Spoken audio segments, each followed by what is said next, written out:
New ইয়র্কের Bangladesh consulate general অফিসে বাংলা বর্ষবরণ ১৪৩২ বরণ ও রবীন্দ্র নজরুল জয়ন্তী পালন করা হয়েছে। এ উপলক্ষে শুক্রবার বিকেলে কনসুলেট মিলনায়তনে এক মনোজ্ঞ সঙ্গীত অনুষ্ঠান আয়োজন করা হয়।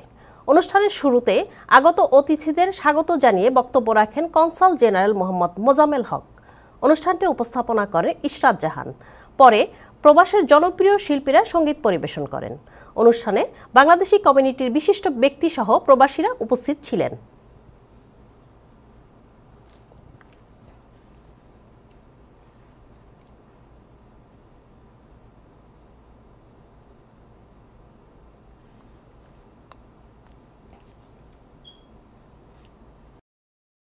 এবং আমাদের নতুন সরকার এসছে, আমরা এই এই তিনটা বিশেষ দিবসে আমরা আশা করবো আমাদের নতুন সরকার, যিনি আমাদের ডক্টর মোহাম্মদ ইউনূস স্যারের নেতৃত্বে যে সরকার আসছেন, উনি আমাদের এই যে বৈষম্য যেগুলো ছিল এবং বঞ্চনা যেগুলো ছিল এগুলোকে অ্যাড্রেস করবেন এবং আমরা একটা নতুন বাংলাদেশ বিনির্মাণে উনি ওনার নেতৃত্বে দেশ এগিয়ে যাবে।